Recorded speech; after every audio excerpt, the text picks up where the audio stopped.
네, 국내 체크인 한양증권 권충현 과장과 얘기를 나눠보도록 하겠습니다. 안녕하십니까? 안녕하세요. 네. 자, 권충현 과장과 나눌 내용들 저희가 주제부터 먼저 확인을 해보도록 하죠. 이슈 확인해 보겠습니다. 네, 오늘의 이슈는 모멘텀을 잃은 증시에 대해서 얘기를 좀 나눠보도록 하죠.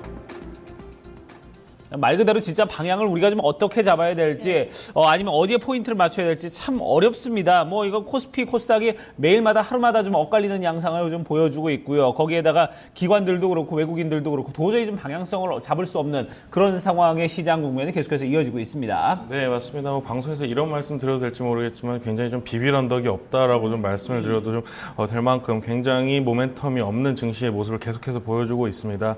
일단은 어제 같은 경우는 뭐 옵션 만기일과 금통위가 같이 있는 하루였는데요. 금리 같은 경우는 최저 수준으로 동결을 했습니다만 시장에서는 거의 뭐 반응을 하지 않는 모습을 좀 보여줬고요.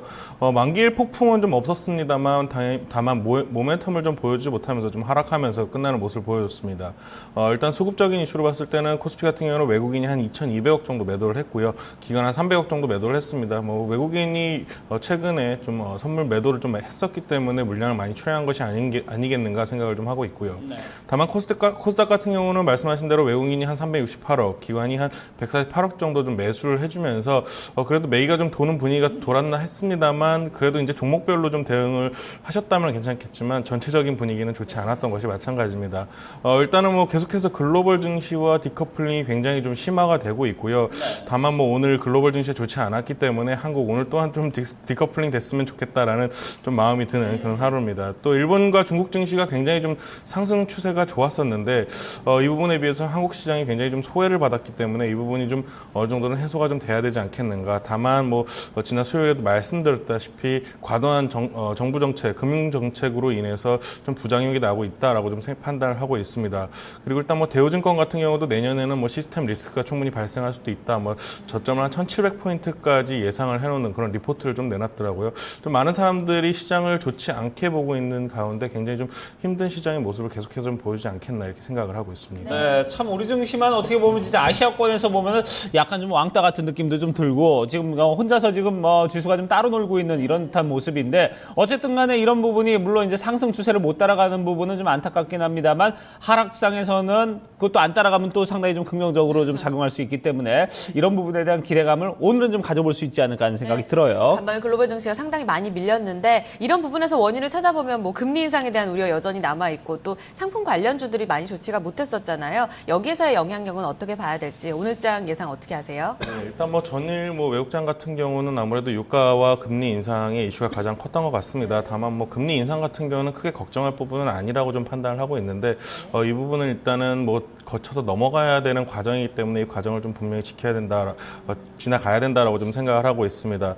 일단은 뭐 시장을 예상을 좀 해보면은 뭐 좀 좋은 뉴스를 볼 수 있다면 공매도 규제 관련 법안이 좀 시행이 될 가능성이 굉장히 높다라는 얘기가 많이 나오고 있습니다. 이렇다면은 뭐 시장에서는 한 1조 정도 규모의 자금이 좀 어느 정도 쇼커버닝으로 나와줄 수 있는 상황이기 때문에 수급적인 이슈가 어느 정도 모멘텀으로 좀 작용할 수 있다 이런 좀 기대감을 좀 해볼 수 있고요. 네. 다만 뭐 통과까지는 아직까지 뭐 시간이 좀 남아 있기 때문에 뭐 단기적인 모멘텀은 안 되겠다라고 좀 생각을 하고 있습니다.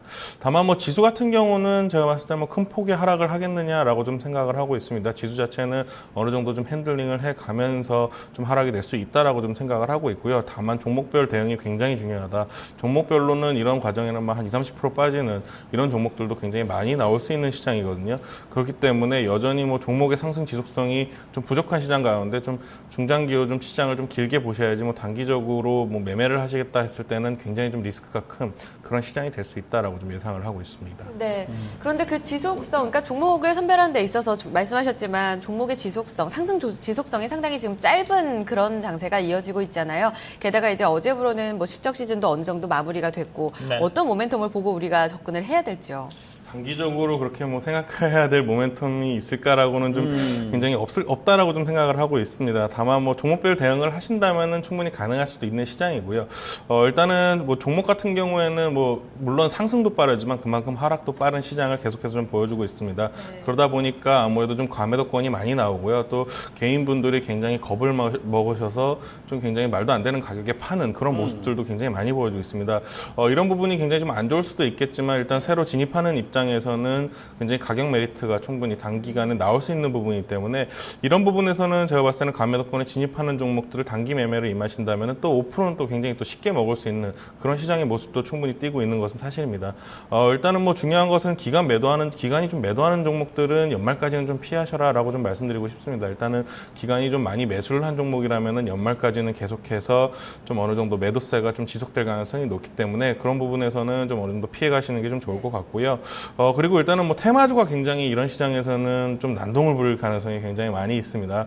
우후죽순으로 뭐 굉장히 좋지 않은 회사들 아니면 펀더멘털이 없는 회사들이 뭐 갑자기 상한가를 친다거나 이런 종목들이 굉장히 많을 것으로 좀 예상이 되는데 이런 부분에서는 굉장히 좀 조심을 하셔라라고 좀 말씀을 드릴 수밖에 없겠습니다. 일단은 이런 종목들은 굉장히 좀 가벼운 주식이기 때문에 다음날 또 어떻게 대응을 해야 될지 어려운 부분이기 때문에 뭐 단기적으로 뭐 거래량이 늘어나면서 상승한 종목에서 매매를 좀 하신 것까지는 괜찮겠지만 뭐 하루 정도 지나가면서 뭐 오버나잇을 한다든지 이런 부분에 있어서는 굉장히 좀 고려를 많이 하셔야 되는 그런 시장의 모습인가 싶습니다. 연말까지는 기관 매도세를 좀 유념해야 된다. 그 안에서 그 종목들을 잘 골라내야 된다고 하셨는데 최근 기관이 좀 매집하고 있는 종목에 좀 주목하고 계신가요?